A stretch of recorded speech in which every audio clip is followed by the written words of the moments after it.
विषय बनी हुई है। आज भी ये बात मुझे कोई कहने में संकोच नहीं है कि ये घटना जिसकी मैं जिक्र करने जा रहा हूं, ये आप सबको पता है कि भरत तिवारी जो कि एक होनहार समाज के लिए लड़ने वाला, बहुत ही तेज, बहुत ही बुद्धिमान, बहुत ही समझदार और हमेशा जनता के लिए, क्षेत्र के लिए, गांव के लिए लड़ने वाला, और उसको कहा यह गया कि वो मानसिक विक्षिप्त था। मित्रों, इस पर बड़ा मंथन हुआ। मैं तो काफी दिनों बाद आपको ये वीडियो दे रहा हूं, लेकिन बहुत बार मैं कुछ इसलिए नहीं डालता या देता हूं कि लोगों को ये लगेगा कि ये ब्राह्मण है, क्योंकि मैं के मिश्रा हूं, और ब्राह्मण होने के नाते ब्राह्मण का पक्ष लेते हुए ये बात कह रहे हैं। इसलिए मैंने बहुत सोच विचार करके और काफी समय बाद आपको इस वीडियो को आज देने जा रहा हूं। मित्रों, ऐसे लड़के के साथ, ऐसे उस सपूत के साथ, हम यही कहेंगे उसको, गरीब परिवार से आता था, जो आज तक की वीडियो और तमाम छाया चित्रों में, तमाम उसके रील्स में, तमाम उसके फेसबुक आईडी में जो देखने से पता चला, वो बहुत ही सामान्य परिवार का व्यक्ति था। उसके परिवार में मेरे ख्याल से बहुत अच्छी कोई आमदनी भी नहीं थी।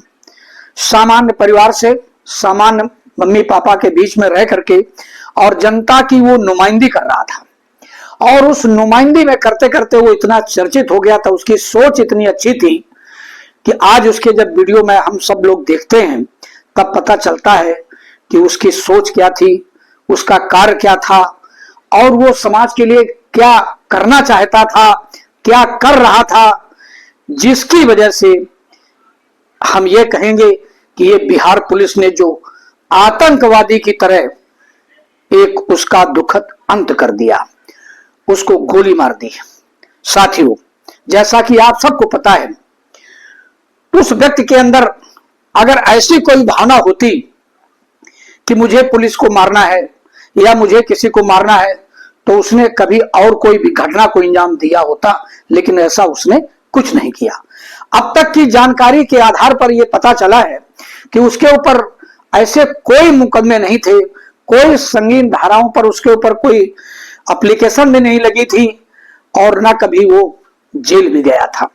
अगर वो लड़ाई लड़ रहा था तो जनता की, अपने गांव की, और उसी में वो प्रशासनिक अधिकारियों से जरूर लड़ता था। उन्हीं प्रशासनिक अधिकारियों से लड़ते लड़ते हमें लगता है उसको, कुछ लोगों को वो खटकने लगा, जिसकी वजह से जिस दिन की घटना है, आप सबको पता है कि वो हाथ में रिवॉल्वर लिए हुए बताया जाता है, लेकिन रिवॉल्वर भी कई लोगों से जानकारी मिली कि वो नकली था। अब ये बात तो खैर जांच का विषय है।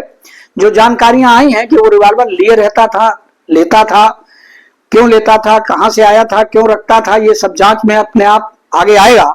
लेकिन लोगों की जानकारियों से जो ये पता चला, ये भी था कि वो नकली था। चलिए, असली भी अगर होगा तो उसने पुलिस के सामने उस रिवॉल्वर को फेंक दिया था, माने वो नियत्था हो गया था।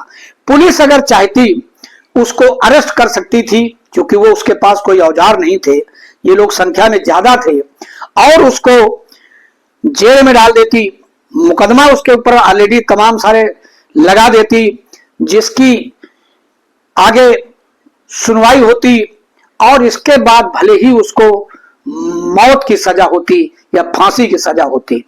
लेकिन जिस तरीके से पुलिस ने उसको निहत्थे होने के बाद ताबड़तोड़ कई गोलियों से उसके ऊपर लगातार फायर कर दिया, और वो वही उसने अपने उस मौत के घाट में उतार दिया, जो बहुत ही निंदनीय था, बहुत ही गलत कार्य था। मैं तो समझता हूं कि बिहार पुलिस को और भारत सरकार को, जो आज चर्चा का विषय जो भरत तिवारी है, भरत भूषण तिवारी, उसकी आत्मा को शांति तभी मिलेगी जब ये सरकारें, चाहे प्रदेश की हो चाहे केंद्र की हो, उसको सही ढंग से न्याय दिलाने का काम करें, सही ढंग से उस दिशा में जांच को जारी रखें, चाहे उसमें प्रशासन के एसडीएम या डीएम, चाहे एसपी, एसएसपी, सीओ, थानेदार कोई भी फंसा हो, उन सबको भी मौत की सजा होनी चाहिए। क्योंकि इस तरह की अगर घटनाएं होंगी, बहुत सारे अपराधी ऐसे होते हैं जिन पर पुलिस काउंटर कर देती है, लेकिन ये अपराधी ना तो उसने कोई ऐसा अपराध किया था और ना ये अपराधी था, सिर्फ उसको अपराधी की तरह मारा गया, जो कि नितांत गलत था।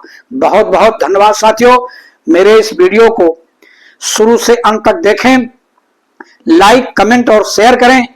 आज मैं अपनी तरफ से के मिश्रा बीमावाला की ओर से भरत भूषण तिवारी को सच्ची श्रद्धांजलि देता हूं और विनम्र श्रद्धांजलि अर्पित करता हूं।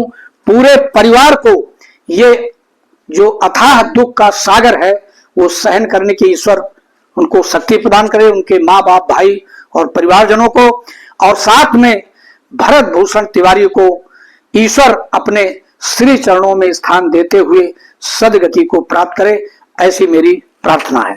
धन्यवाद साथियों। इसकी जांच और इसकी कार्रवाई हम सबके सामने जल्दी से जल्दी, जिस भी कोर्ट में इसके उनके ऊपर एफआईआर की जाए, उन नेथे भरत भूषण तिवारी पर गोली चलाने वाले पुलिसकर्मियों पर या जिन पे अधिकारियों पर जिनकी साजिश से वो मारा गया, ऐसी मेरी इस चैनल के माध्यम से मांग है। धन्यवाद साथियों। मेरे इस वीडियो को अब तक अगर आपने सब्सक्राइब नहीं किया है तो प्लीज सब्सक्राइब की बटन भी जरूर दबा दें। के मिश्रा बीमावाला, के मिश्रा ब्लॉगर और के मिश्रा समाजवादी। धन्यवाद साथियों। Thank you.